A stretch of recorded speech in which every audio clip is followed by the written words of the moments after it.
Good afternoon, everyone, including those of you for whom it isn't afternoon, who are watching from the US and Canada, Australia and New Zealand, Asia, Africa and the Middle East. And a special wave to friends in other European countries, as well as in the UK from Dartmoor to the Isle of Bute. Also, hello, Mum. These days we communicate whatever way we can. Welcome all to the St Hilda's Garden Party, or some manifestation of it in a parallel universe, which is safer and also currently drier. My name is Nicolette Jones. I'm a writer and the children's books reviewer for the Sunday Times, and also a graduate of St Hilda's College. I am very grateful to our two exceptional guests for joining us, Sir Philip Pullman, creator of the universe of Lyra's Oxford, and Madeleine Perham, my fellow alumna. We both read English at St Hilda's, though not at the same time. We are variously in a few miles outside Oxford, Ealing and North London. A word first about Madeleine. She directed a student production of His Dark Materials when she was an undergraduate, and went on to adapt Philip's Ruby in the Smoke, which played at the Edinburgh Festival and on tour. Hers was not the version with Matt Smith and Billy Piper that you may have seen on television. By a happy coincidence, she came to hear the then children's laureate, Lauren Child, in conversation, as it happens with me, at the Story Museum in Oxford. And it inspired her to adapt Child's spy series, Ruby Redford, for the stage. That premiered in a sellout run at Edinburgh before touring for 2 years around the UK. Last year, Madeleine created an original show, Girl Scouts versus Aliens, which is now being optioned for television. About half an hour ago, I hope, she also finished the first draft, hooray, of her first children's novel. So this is a celebration. She balances her writing. Yes, well done. She balances her writing with tutoring and leading a brownie pack in North London. Meanwhile, 23 years ago, is it 24? And over 17 million copies ago, Lyra and her demon Pantalaimon first walked through the darkening hall at Jordan College in 25. The 25 years, I beg pardon, I've lost track. In the opening of Northern Lights, which was volume 1 of Philip Pullman's His Dark Materials Trilogy. By 1997, the second volume, The Subtle Knife, was much anticipated, and in 2000, the third volume, The Amber Spyglass, won the Whitbread Book of the Year award, the first children's book ever to do so, and a bench in Oxford's Botanical Gardens became a tourist attraction. There have since been 2 illustrated novellas set in the same world, Lyra's Oxford and Once Upon a Time in the North, a National Theatre stage adaptation, Madeleine's student production, of course, a disappointing film, I hope you won't mind me saying, and a better television series. And now 2 volumes of the new trilogy, The Book of Dust, La Belle Sauvage and The Secret Commonwealth. All of these are set at least partly in Pullman's parallel Oxford. So I'm going to start by asking you both, Madeleine and Philip, about your own memories of Oxford. Can I ask you, Philip, what your Oxford experience was? What was it like? When I say this, I know you continued to live there, but I'm talking about your first experience of being there as a student. Well, it was enchanting, really. I came from it was a local comprehensive school, effectively, in a rural part of North Wales. And to arrive in this medieval city, this beautiful golden stone on a wintry morning where the sun was bringing all the colours out of the stone, it was exquisitely beautiful. I didn't know anybody here. There was no tradition of my school sending students to Oxford. So I was in a new world completely to me. And, so it was already a parallel universe when you got here? Effectively it was, yeah. And I loved it. And don't forget, this was the middle of the 60s, and there were all sorts of other things going on, many of which I took part in with great gusto and enjoyment. So I had lovely memories of my time as an undergraduate. I didn't do any work, unfortunately, or the sort of work I was doing wasn't the sort of work that got you high grades. So I came down with a very poor degree and then found myself in the real world. And what about you, Madeleine? Was yours a happy experience? Was it different? Did you also feel that you'd come somewhere very different from your earlier experience? Yes. So I came out of, so my school also didn't have an Oxford background. So for me, it was a strange place completely. I remember reading Lyra's Oxford and all the books and going, oh, this is what Oxford is like. And particularly, I went back and reread Northern Lights this morning, and going back to chapter 2.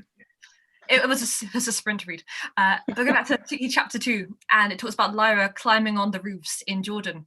And I remember reading it when I was about 9, and picking up a day, you could get on the roof. And my brain went, oh, the roofs must be quite low. So for years, I thought Oxford was just bungalows. And I had this very fixed image of building very, very low buildings, and then coming in 2011 for the open day and going, oh, that's wrong. Presuming there are the irony, of course, is that when you come up to St Hilda's, you have to swear an oath that there are 2 things you won't do, and one of them is to go on the roof. The other one is not to pick the fritillaries in the garden. But that must have been rather disappointing when it came to the oath. Yes, because as anyone who's been to Hilda's knows, you have garden building where the roof is beautifully flat. It's just waiting for you, obviously. Frustrating, really. Yes. One of the things I think about Oxford is that it's one of those places that you come with a preconception when you visit because you've read about it in books. I think New York, you have a preconception from movies. Paris, you have a preconception from songs. But in Oxford, it's always books. In my generation, of course, we were all coming out of Brideshead Revisited. I'm sort of ashamed to admit that I brought a teddy bear with me called Aloysius. Oh. It was the most pretentious thing I could possibly have done. But we were under the influence of that, and of course Gaudy Knight and Zuleika Dobson and possibly Jude the Obscure. But I'm very interested in the fact, Madeleine, that when you came up, you'd already read His Dark Materials, so the Oxford that you were fantasizing about was already Philip's Oxford. Yes. So everything felt like it should do in the book. All the buildings are medieval. The bricks were yellow. You looked at Exeter and went, oh yes, it's smaller, but I can see Jordan in there. And I remember back when I had the prospectus of going through colleges and going, there is no Jordan, there is no Gabriel. What are these places? And luckily I'd had a staunchly feminist history teacher who had taught us about St Hilda's. So by the time I got to that picture prospectus, I went, oh, well, that one's actually real. I'll apply there. And luckily that worked out well. So tell us. Coloured by the story and the river and every kind of, even outer Oxford felt very important and interesting. Even Banbury Road, which I think if I hadn't read the books, would have just been another street. But all of it had importance. Yes, that's true. You gave it resonance. How much was Exeter Jordan, Philip? Some of the geography was Jordan. Jordan College in His Dark Materials is much bigger and grander and much richer than Exeter College is in real life. It's rather more on the St John's or Christchurch scale. But, it's my college. I can make it bigger if I want to. I can make it as big as I like. But it's nicely situated, actually. Exeter College's location is about the best you can get in the whole of Oxford, right plumb in the centre. Various aspects of it came through into the story. The way into the senior common room, that came into it. The room that I gave to Lyra was like the room I had in my second year, and you could get out of the window and make your way along the very wide gutter into the next the staircase, and so all that sort of stuff. So quite a lot of it was based on the Exeter College I knew, but much of it was made up. That's what you do, you make things up. How much in your head was Lyra's Oxford different from Will's Oxford, in other words, the real place? And presumably part of the inventing of Lyra's Oxford was to make it look a kind of historical place. It doesn't quite feel now. It feels like a place of myth. Tell us why you changed it. What was important to you to add to Oxford that it didn't have already? Well, I'm not very good at doing research and finding things out. I'd much rather sit at my desk and make them up. So laziness, really, that's the answer. It's much easier to sit there. I do find maps very helpful. When I was writing La Belle Sauvage, for example, I had a big map of Oxford from about late 19th century, but I marked in all the rivers and all the watercourses and all the mill streams and all that sort of stuff, because water plays a big part in that story. But the joyous thing about writing a novel, as opposed to, I don't know, writing a research paper in physics, is that you can you are allowed to make it up. When Madeleine mentioned that Banbury Road even had resonance, of course, one of the things you do with the Book of Dust is you take things even further. We start at the Trout Inn outside Oxford and we go all along the river. And so you've extended your parallel universe. I mean, of course, eventually you go right across Europe in the secret Commonwealth. It's not all about Oxford, but it meant that the world around Oxford and Oxfordshire was reimagined by you in a very complete way, all the way as far as London, really. And again, as you say, you had a map, and so some of the places were real, others were things that you were inventing as you went along. Well, you can take a little hint from the real world. When you go by train from Oxford to Paddington, if you look out of the window about 2/3 of the way along, the right-hand side, you can see a white sort of Palladian-looking building on a hill above the river. I don't know what it is, but that building turned up in La Belle Sauvage because it just, you know, the memory of it sparked something off. All the time, part of your mind, I'm sure this is true of you, Madeleine, as well, part of your mind as a storyteller is scanning the landscape around you, the conversations you hear, and picking up things that are useful. This is why I think that my demon would be a magpie or a jackdaw, one of those birds that steal things, because all the time, part of my mind is always thinking, oh, that's a good story. What can I do with that? Oh, if I change that little bit there, then maybe I could, you know. Do you find yourself doing that, Madeleine? Enormously. So the book I've just sprinted to the finish of was entirely based on a lamppost I saw in Victoria, and I thought that's a very interesting lamppost. I wonder what it's for, because it was an old gas lamp, but it wasn't on. And the book is set in London, and what's been really nice working as a tutor is kind of encountering all the different bits of London that all my students call home, and going, oh, that's interesting, or I like that bit, or, you know, the people around here, they're all interested in this particular shop. It's the center of their interest. Why? So yes, explore. So would you be a magpie? Tell us about your demon. I think, so my students asked if I would show this. I think I am a mouse because I like to spot small details. So I requested to show Reaper Cheap, who was the lesson mascot. Excellent. Yes, more of a mouse, spotting small things. How do you get the mouse? I took the quiz. The quiz led me to a rat, and I thought I don't feel like a rat kind of person. But then I saw the mouse, and I thought I feel more like that. So it was that, and also, as a student said, if the name begins with M, it's only logically destiny. So I'm lucky it wasn't a moose, because that would be an incredibly inconvenient demon to take around. But the mouse I can work with. Or a microbe. Yes. A microbe. Well, that would be interesting in the small things. Did you ever expect that the botanical gardens would become the kind of landmark that they've become, Philip? That was such an extraordinary moment and memorable moment in that series. Well, I sort of knew it had to come to a climax there. I didn't know exactly what, but the mood of that chapter where Will and Lyra say goodbye, there were various things that contributed to that. One of them was a piece of music by Elgar, which I heard by chance on the radio coming home one night in the car. It's a piece called Sospiri, which means sighs. It's a short piece, I think, for string orchestra. And it's a mood of intense sadness, but also beauty and things that you wouldn't want to say goodbye to.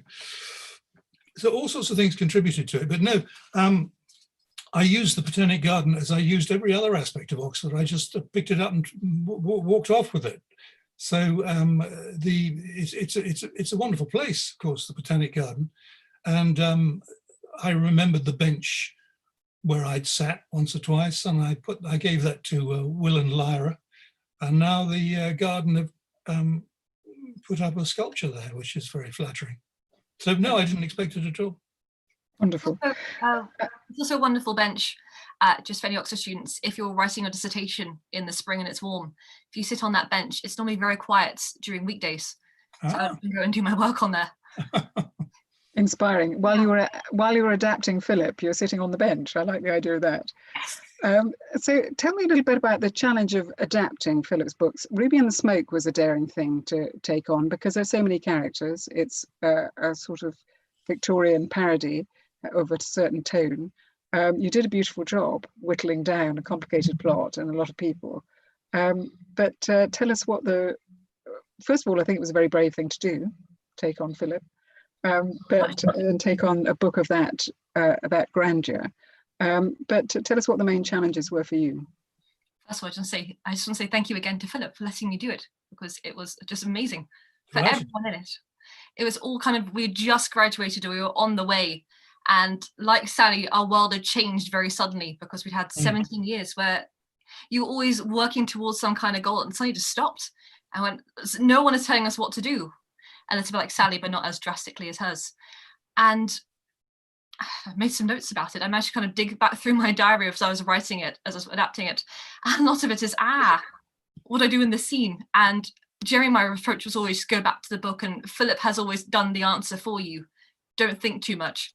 And the other one was just kind of asking ridiculous things of the people involved who were all graduating or had graduated just 6 months ago. Particularly there's one cast member who very bravely played 6 characters and died 5 times in every show. At the end of the run, I got them a t-shirt that said, I think I died 137 times, some multiple of 5. And all I got was this lousy t-shirt. And also going back to people like the Hilda's Media Network and so other people in college, Hilda's was very useful, gave us rooms and things. And yes, have just asking lots of people for lots of wonderful help. And it worked. I was delighted that Madeleine was making a play out of it, because the story began as a play at the school where I was teaching. I used to do a play every year, and one of the things that kept me interested in this was different kinds of stage technique and different special effects I could hire from the chap who did the lighting and so on. What was the one for the? I can't remember now. Oh yes, it was the opium scene. We had a gauze, and I'd seen this effect on the stage. I'd never done it. You have a gauze, a big gauze cloth, and you paint it, but not with paint because that clogs the holes. You paint it with dye, so that and then you light it from in front at the side, and you see the picture, and then you bring down the front light and bring up the back light, and suddenly it magically disappears. And that was the effect I tried then. It was very good. I thoroughly enjoyed it. So I did this for about 7 years with different stories, and I cannibalized them, recycled them into books. Waste not. Sorry, finish that, Philip. Well, I was just saying, if a story works in one medium, it might work in another as well. So when I discovered that people were willing to publish the novels I made out of my plays, I carried on. I haven't stopped yet. So the inspiration for you when you started was you were working as a school teacher, and it was the experience of the children in particular, the response. You were writing this for the kids in the school where you taught. That was Ruby and the Smoke, but also Count Karlstein and I Was a Rat. Several of those stories started as plays, didn't they? I sort of wonder why your original version, didn't survive to be generally performed, or was published. Why wasn't it published as a play? I lost the scripts. No. They're around somewhere. I printed the scripts on the school spirit duplicator. Remember those things? They sort of smelt of acetone or something, and they were printed in purple, and they all faded. And I suppose all the scripts just disappeared. I did a very good play called The Magic Feather, which was a sort of Arabian Nights story. And the trick we had in that was a shadow play, which was wonderful. I still got the puppets I made for that, and so on. It was they were sort of disposable things. I didn't keep them and, you know, behave rather preciously about them. I suppose if I had, I could put them on eBay now and see what they'd raise. It's lucky that Madeleine came along to write an adaptation of something that you'd already lost. Well, exactly. I want to ask you what you thought of the adaptations that you've seen of the film and the new television miniseries. Sorry, I was a bit unkind about the film. Do you agree with me? It is interesting to be adapted because each medium that you go into has different strengths and different problems associated with it. Radio adaptation is always interesting. They did, the BBC did an adaptation of His Dark Materials in several episodes, and it sounded pretty good. So they did. Because of course the listener was supplying the pictures. With the stage version that Nicholas Heitner did at the National, that had all the resources and all the skill and all the talent that was available to a national theatre, and it was a spectacular event and a spectacular success. I was thrilled with it. I loved it. The film, The Golden Compass, well, the biggest disappointment really for me was the title. I never liked the Golden Compass, which is the title they gave it in America. But putting that aside, the cast was flawless. The girl who played Lyra, Dakota Blue Richards, went on to a career in television and on the stage. Nicole Kidman, Daniel Craig. I mean, what a cast. It was extraordinary. The problem was that they never intended really to make the whole thing. What they were going to do was see if the first one was a success, and if it was, then they'd make the second one and so on. So, but that's no good because it lets too much time elapse and teams disintegrate and young actors grow up and things like that happen. I don't think they really knew what the story was about anyway, to be perfectly honest. Yes. So when the TV version came along, I was much happier with it because you can tell a whole story in, 8 hours, whereas you can't in 90 minutes. So for that reason alone, it was a better treatment, but it also had a marvelous cast. I was very, very happy with it. Yes, I think you put your finger on it about the film, that they didn't seem to quite grasp what the story was about. Yeah. And I think both the Heitner's production and the television miniseries, as you say, it may have been partly to do with how much time they had. The stage version also had a fantastic cast. That was Anna Maxwell Martin, wasn't it, as Lyra? And and as you say, all the skills and resources of the National Theatre. But somehow they spent a lot of money on the look of it with the film and didn't really grasp the nature, the metaphorical nature, I thought, of demons. No. So that like people had pets, and then we didn't have any investment in that. There were two contrasting ideas, I think, in the studio. Sometimes they actually came head to head, and sometimes they didn't. One was that this is a nice family film with talking animals. Yes. And the other is this is a metaphysical statement about the purpose of the universe and God and everything else. And these two things weren't really reconciled. No, probably impossible to reconcile them, but it was interesting to watch. But the book is still there. You see, it doesn't. If there was a law that said whenever your book is made into a film, the book, all the copies have to be burned, that would be a different matter. But there's no such law.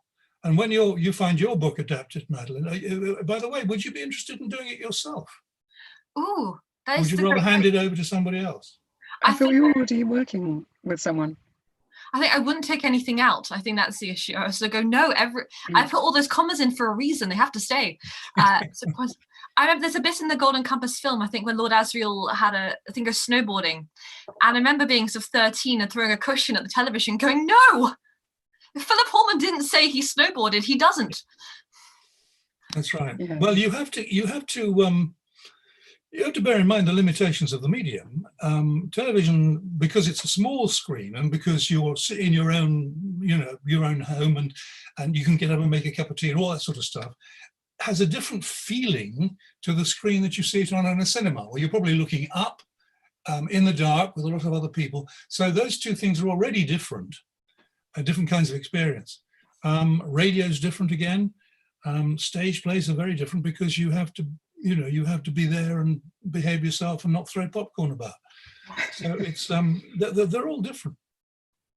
You, Madeleine, had an enthusiasm for theatre right from the beginning, didn't you? I mean, I'm interested in the fact that you came out of university and immediately decided that you were going to adapt a stage play. Tell us about where that passion came from. Oh, there's a theatre near where I grew up called Polka Theatre, and they do sort of Cinderella. They did, when I was small, they're doing all the Jacqueline Wilson books as plays. So the idea that a book could become a play was perfectly obvious to me. And what they did really well was the kind of everything they took out had a clear reason. And I remember then when adapting Ruby and Smoke and Ruby Redford, people would come up to you and say, why is this thing taken out? And you had to have a reason ready to go. Particularly if it was quite a young audience member who was going, I've read this, I know where all the commas are, where is this character? And you go, there is a reason. So that helped, that kind of idea that you could automatically turn a story into something else and it would change. And I think an adaptation is done right. It's a little like a conversation between the show and the audience going, we all like this. And obviously the best thing to hear from an audience is or an, oh no, or a yes. I remember the scene where Frederick and Mr. Berry in the Ruby and Smoke, if you've not read it, go make a cup of tea very quickly. But they fight and Frederick knocks him to his death, and they got a round of applause about once a week during the Edinburgh run for that, which the actors were just so happy, which is wonderful. And where does this go? It's a discussion of things you like. And you get people going, oh, this is the bit. And I think this is the bit is the best thing to hear as an adapter, because you all know that this is an exciting moment in the story and you're all about to have it. But I think you're right about that, the having to justify what's missed out. I mean, I really enjoyed the television miniseries, but there is a moment they missed out that bothered me a lot, which is the instant with the boy with the fish. Yes. Exactly. It seemed to me it was the most painful moment of the entire story, in which the boy clutching the kipper. I completely agree. His demon. I completely agree. We had a quite long and heated conversation about that. They had a reason for doing that, which I don't think. Well, I won't go into it now. It's to do with how difficult it is to film CGI and a real figure in the same frame. Because the demon, it was going to be expensive and take too long. But I agree with you, that is an absolutely key moment. And I was waiting for it. And it wasn't there. Yes, I know. And it was that was the one thing that didn't quite work. I agree with you. Going back to the question of theatres, which we clearly all have a passion for, what do you think about the future of theatres? It's Madeleine's future, although of course she's now going to take off as a children's novelist. But it's a genre that we've all had occasion to benefit from. What about it now, in the current circumstances? Philip. Oh, sorry, no, Madeleine, you look ready to say. I'm just sighing deeply. I think this is the tricky thing is the planning. There's nothing we can plan for at the moment because we don't know when anything's going to change. Philip, you might feel the same. Well, I'm glad I'm not working full time in the theatre or as a musician, because these forms of art that depend on the presence of a live audience are what's suffering most. I'm not affected too badly because I can do what I normally do anyway, which is to go to my desk and work in silence and solitude. It hasn't affected me very much, but I know that other forms of art are very badly affected. And unless the government wakes up and realizes what a vast contribution, not just economically, but morally, ethically, emotionally, historically, to our understanding of ourselves, what a vastly important contribution theatre and music make to us, and help them survive. We're going to be a very impoverished country, and I don't just mean in economic terms, if they don't wake up to this. And theatre, of course, has always been one of our glories. So it's particularly distressing to feel that it's so precarious at the moment. Mm. I think particularly the economic point of, we can always when the time comes, come back to the idea of anyone can put on a show, get a barn, get a garden, put on a show, but does anyone have the money to? I think that's the problem. 2 planks and a passion. That's what they used to say, didn't they? Yes. 2 planks and a passion. Well, there's a lot of truth in that, but there's more to it as well. I think one of the... Sorry, no, go ahead. Yes, no, sorry, that was a thought you were still forming. Go ahead. It's flown away, Nico. I'm sorry. It's gone. But I was going to say that one of the issues, it seems to me, is that there are opportunities for the very established actors and people working in the industry, but for the I have a family interest in this, but for up and coming actors and for people working front of house and people working backstage and so on, people whose careers are dependent on all of that, who are not the ones who are going to be paid to be on television. Yes. Yeah, that's going to be tricky. Yes. There are inventive ways of dealing with it. Are you watching this wonderful Michael Sheen, David Tennant thing? Yes. Love it to bits. Yes, staged. It's wonderful. It's Absolutely. very, very clever and exactly right. And they're both brilliant at it. I mean, there will be ways found around it, but it's as you say, it's not just the actors, it's the stage crew, it's the set designers, it's the costume makers, it's the musicians, it's the whole infrastructure of the world of theatre and opera and music that's in such danger, such peril. As Nicolette, you were saying, kind of the people at the top rungs are in a secure place, but it's particularly people who've been sort of building themselves up on the fringe theatre.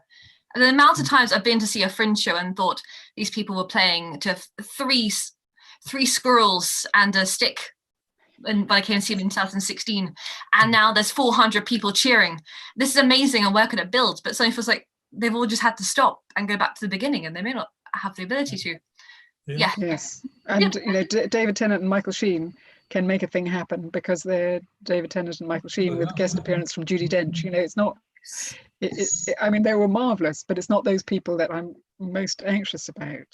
Yes, it's the people, as you say, building a career. What we have got is a few questions here from other people. I have some more I want to ask, but I'll let them have a chance here. Fran asks, in what way does an audiobook provide a different experience? Of course, it's the exact same words as the actual book, but with the narrator's spin, how much input do you have to keep it yours? Now, I'm very interested in this question because Anton Lesser read Ruby in the Smoke, and oh my God, what a brilliant job he did on that. And you have to say that it was already a marvelous book, but if it came to adding anything, he couldn't have asked for more than Anton Lesser doing that. He's a wonderful, wonderful actor and a wonderful reader. I couldn't have been more lucky in the readers I've had. Michael Sheen currently doing the Book of Dust is just fabulous, quite extraordinary. I don't much listen to audiobooks myself, but my wife does, and I know many people do. Do you, Madeleine? Are you a fan of audiobooks? Oh, enormously. And particularly kind of good if you're traveling, because often I'm going around to houses and having those going. And I remember back when I was doing the Oxford His Dark Materials, I had the audiobook where you're reading it and then there's actors doing the different voices playing. And that was just very soothing, because I remember, I think it's been a little while since I last read The Amber Spyglass, and it's the bit I think where it's like, Will and Lyra can't be together. And I thought, no, I'm throwing a cushion across the room, which is a recurring point of my stories before. These poor cushions. Yes, so that they're kind of wonderful to have occasionally to go to sleep to. The other half is currently doing The Lord of the Rings, which is a terrible nighttime story.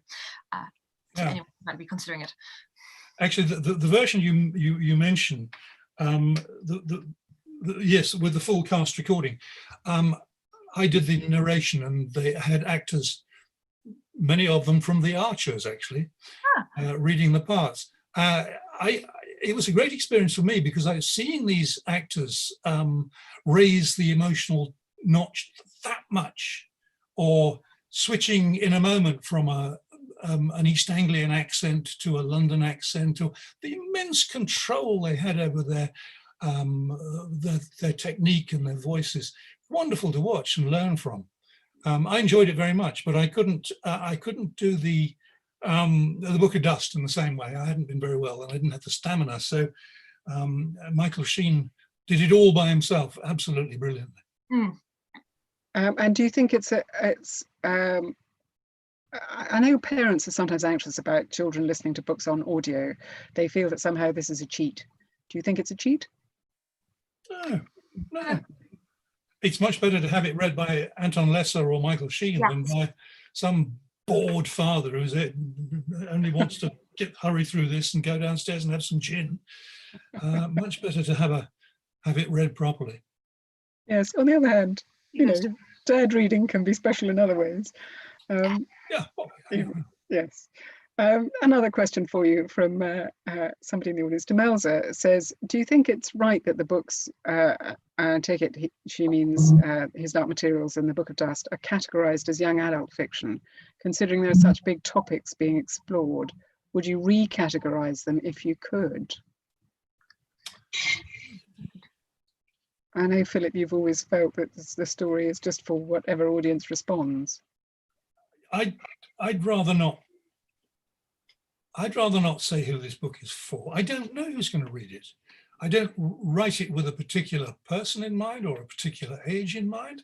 I remember there was a big struggle we authors had a few years ago when the publishers wanted to put a suggested age range on the covers of books. So, this book is suitable for 9 to 11-year-olds or something. We felt and vigorously expressed our feeling that this was shutting people out rather than letting them in. And to write a book and then find someone at the door saying, no, how old are you? No, you can't come in, you go away, was absolutely quite the wrong thing. I'd much rather the book found its own audience. I'm very lucky because quite early on, children who read Northern Lights because it was published as a children's book said to their parents, Mum, Dad, I want you to read this because I want to talk about it.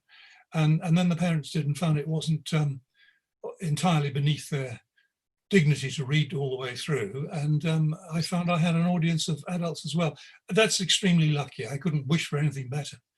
Did you have an audience, Madeleine, with the book that you finished about an hour ago? Do you think of the reader at all? I think about 5 children that I teach. And a little bit like an artist's palette. I kind of get to a plot point to think, okay, it could go here or here. What were the children like? And I kind of go with my kind of mental majority first. I'm still kind of writing the book I want to write, but I let them to make the choices.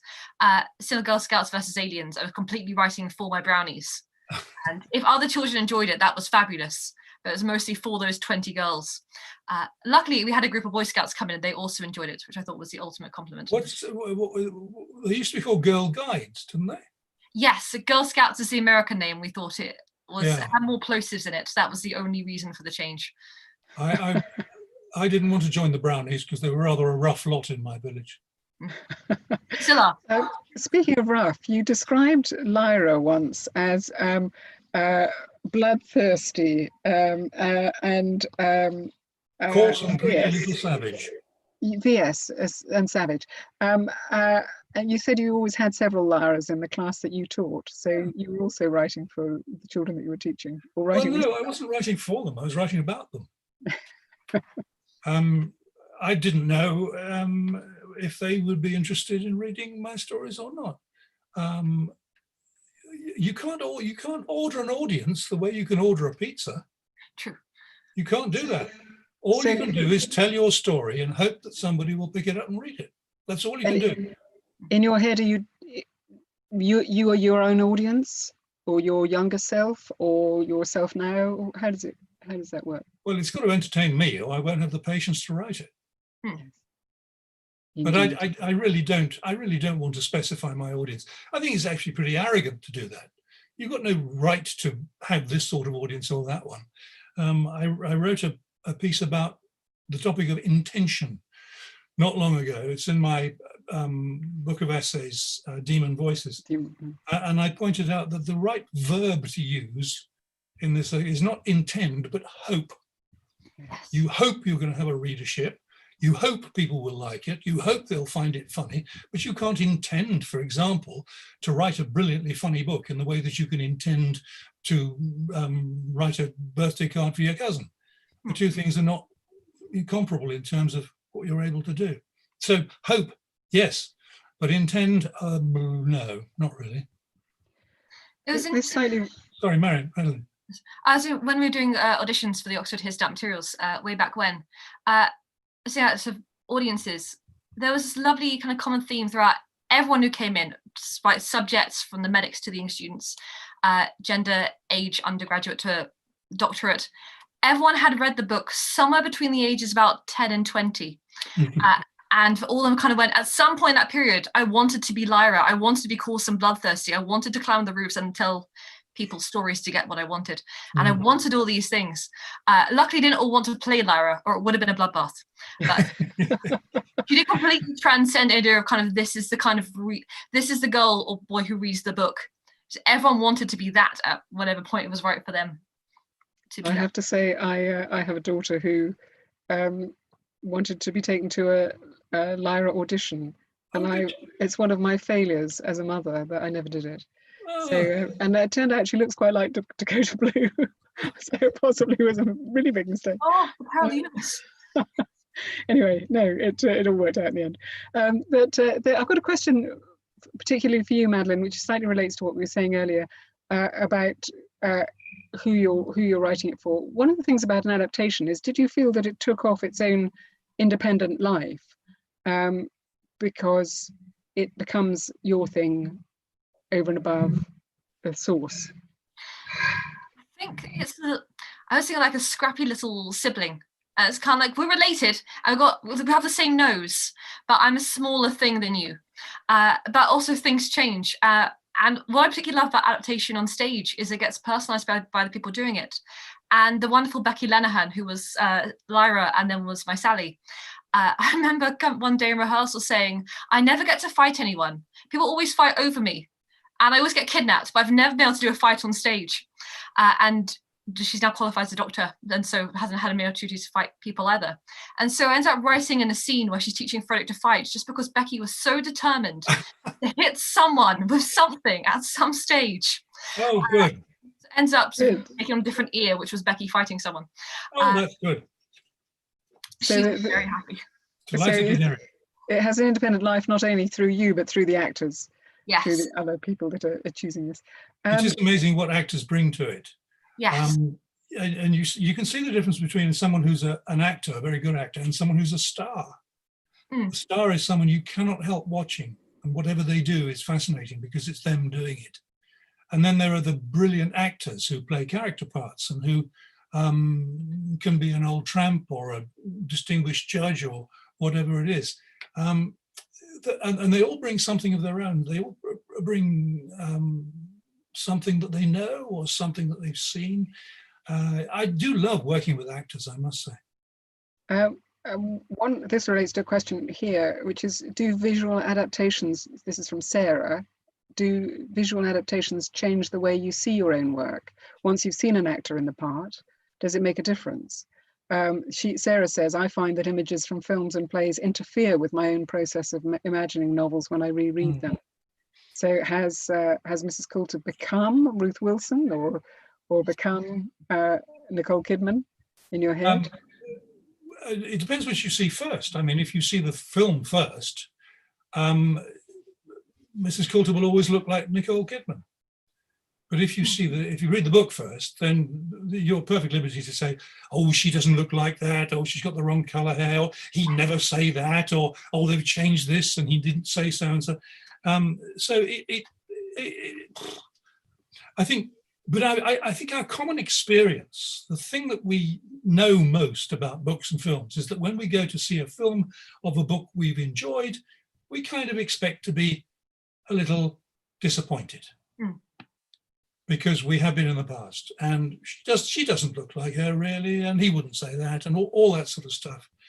But I suppose if you see the film first and then read the book, you could be disappointed in the other way. I don't know. But I've seen a number of Lyras and a number of Mrs. Coulters now, and they're all brilliant. And I admire and cherish my memories of all of them. I wanted to ask you a question which ties in with the event that preceded this, Dr. Luke Dew's amazing lecture about parallel universes.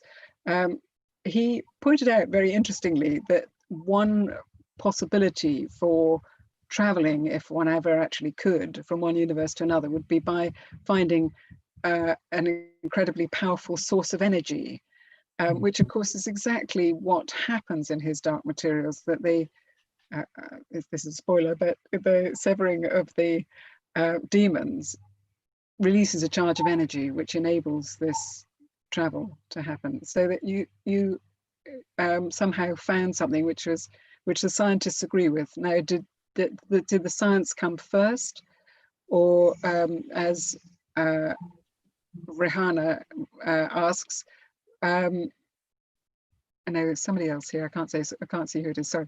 How did you come to make particle physics and experimental theology such a theme in His Dark Materials?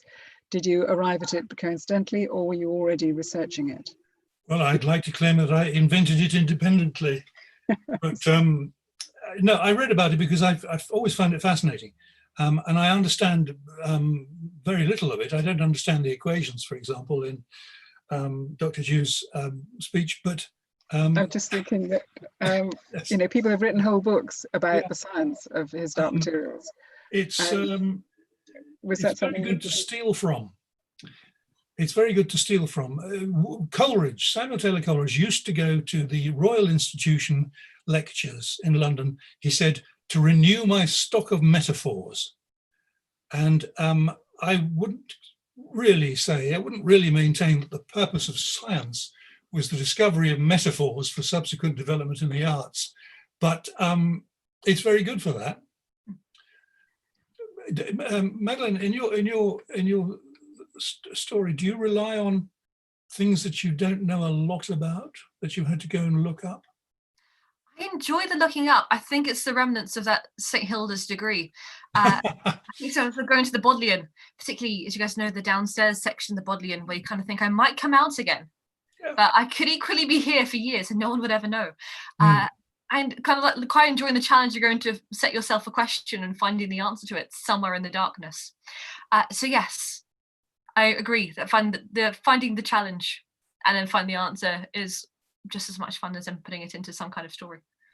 And it's the only way you can go into the Bodleian and steal things. Yes. You can't come out with the book stuffed down your socks, but you can come out with an idea that somebody else had. No, not since they put in detectors. This is a very important question to this particular audience. They want to know, is St. Sophia's St. Hilda's? And if not, which college is it? Which other women's college is St. Sophia's?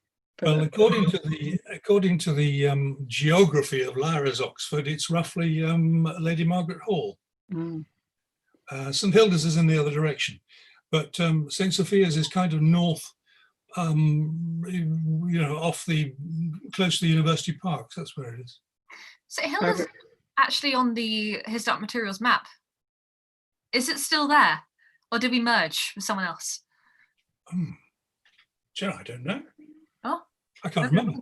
I think it's still there. I think it's LMH actually, St. Sophia's. Yes, because I characterise it as being sort of made of brick and rather austere and rather high-minded and quite un-Lyra-like, really. But that's the feeling I get when I go into LMH. It's all very, very rather sort of plain living and high thinking.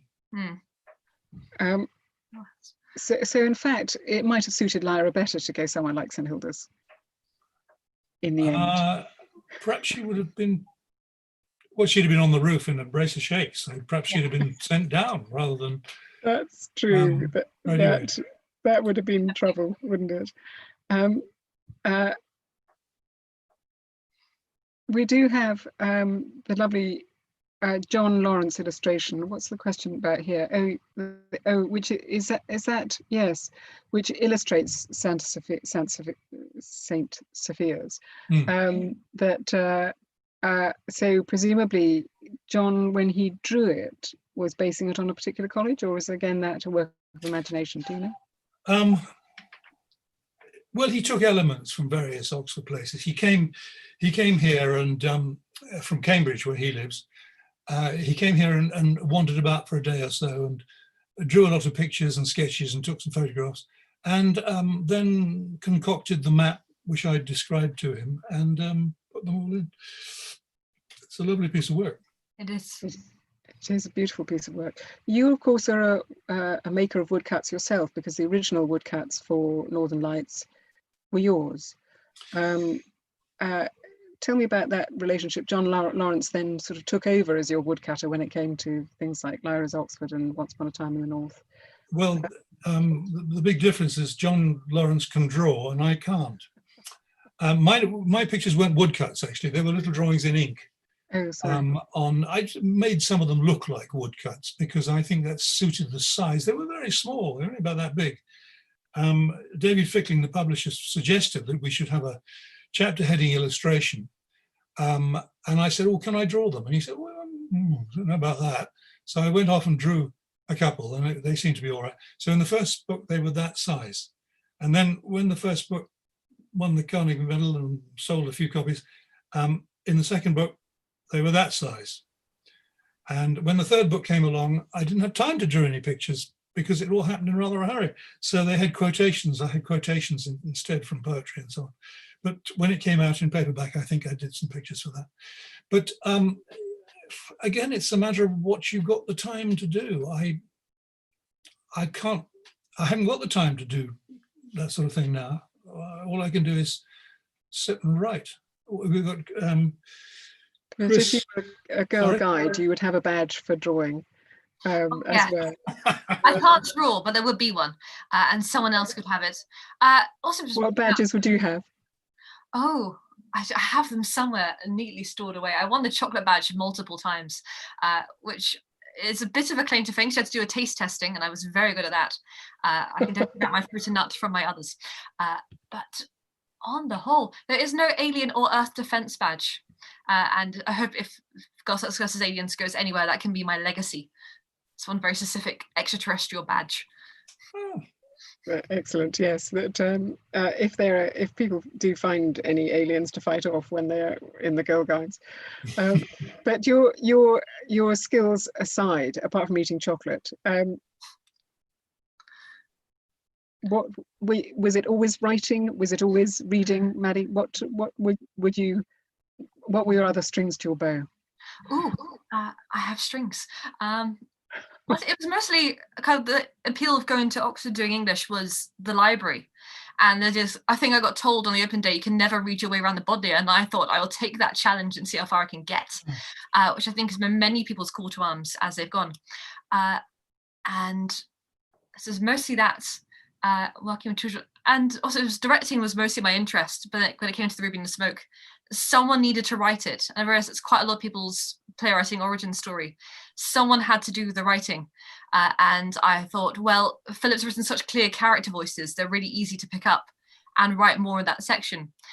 So there's multiple little scenes where people are taking photographs in the Ruby and Smoke because they've got the stereographic cameras, and we're just merging them into one scene. And I wrote a joke in there and people laughed at it, and I thought I can write more jokes and people will keep laughing and this will be great. But then Girl Scouts was the first one that was my idea, and that was a full-on 2 o'clock in the morning stumbling to my desk and writing a note in a kind of slightly manic scribble going, there'll be Girl Scouts and aliens in a field, and then they will fight them with tents. And looking the next day thinking, some of this is good and some of this needs to no one ever needs that. The tents have never made it. It is a brilliant concept. I'm looking forward to reading it. Madeleine, can I ask you a question, a sort of topical question? In Oxford, we got the statue of Cecil Rhodes, which is the centre of controversy. In Portsmouth, I believe, or somewhere down there, there's a statue of Baden-Powell, who was responsible for inventing Girl Guides and Boy Scouts and so on. Yes. What's your take on Rhodes and Baden-Powell as statues? I think it needs to be read more on Baden-Powell. I very much see the Cecil Rhodes point. I feel we know his history without having to have him there. my Baden-Powell knowledge is embarrassingly limited because his sister made the Girl Guides, and so I made it my kind of Girl Guide duty to completely forget he existed. And I always be slightly surprised whenever someone mentions him. Statue for her is what we need. Yes. Also, the mother, Henrietta Baden-Powell, was the secretary of the Plimsoll and Siemens Fund Committee, as it happens. So, you know, I think the women in that family possibly deserve statues. Yes. About him. I would happily replace Lord Baden-Powell with a picture of his sister or his mother holding a Plimsoll in glory. But Cecil Rhodes, you think you know, the statue doesn't need to be there anymore? I think yes. I think we know the history without needing to have the reminder. I think that's right, and I think it's time for it to come down.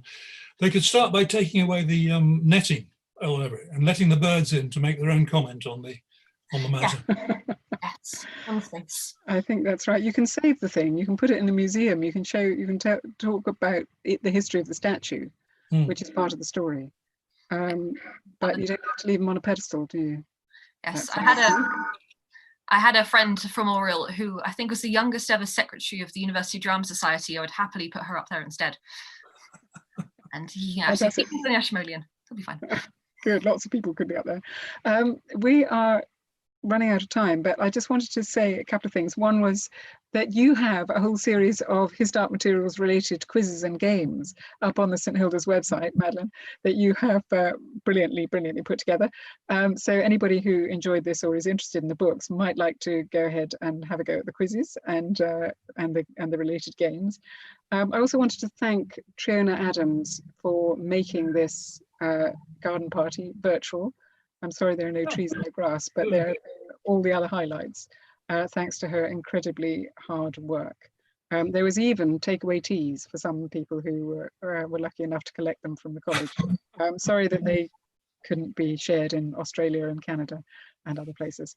But I hope that you've all enjoyed them. And thank you hugely to Madeleine and Philip for sharing their thoughts about Lyra's Oxford and the experience of being writers and adapters and storytellers of all kinds. It's been a real treat to listen to them both, and I hope you go away and continue to read and reread everything that they have written in the future. Thank you very much. Thank you, Nicolette, and thank you, Madeleine. Thank you very much, Philip. Lovely to talk to you. Thank you. Bye. Bye.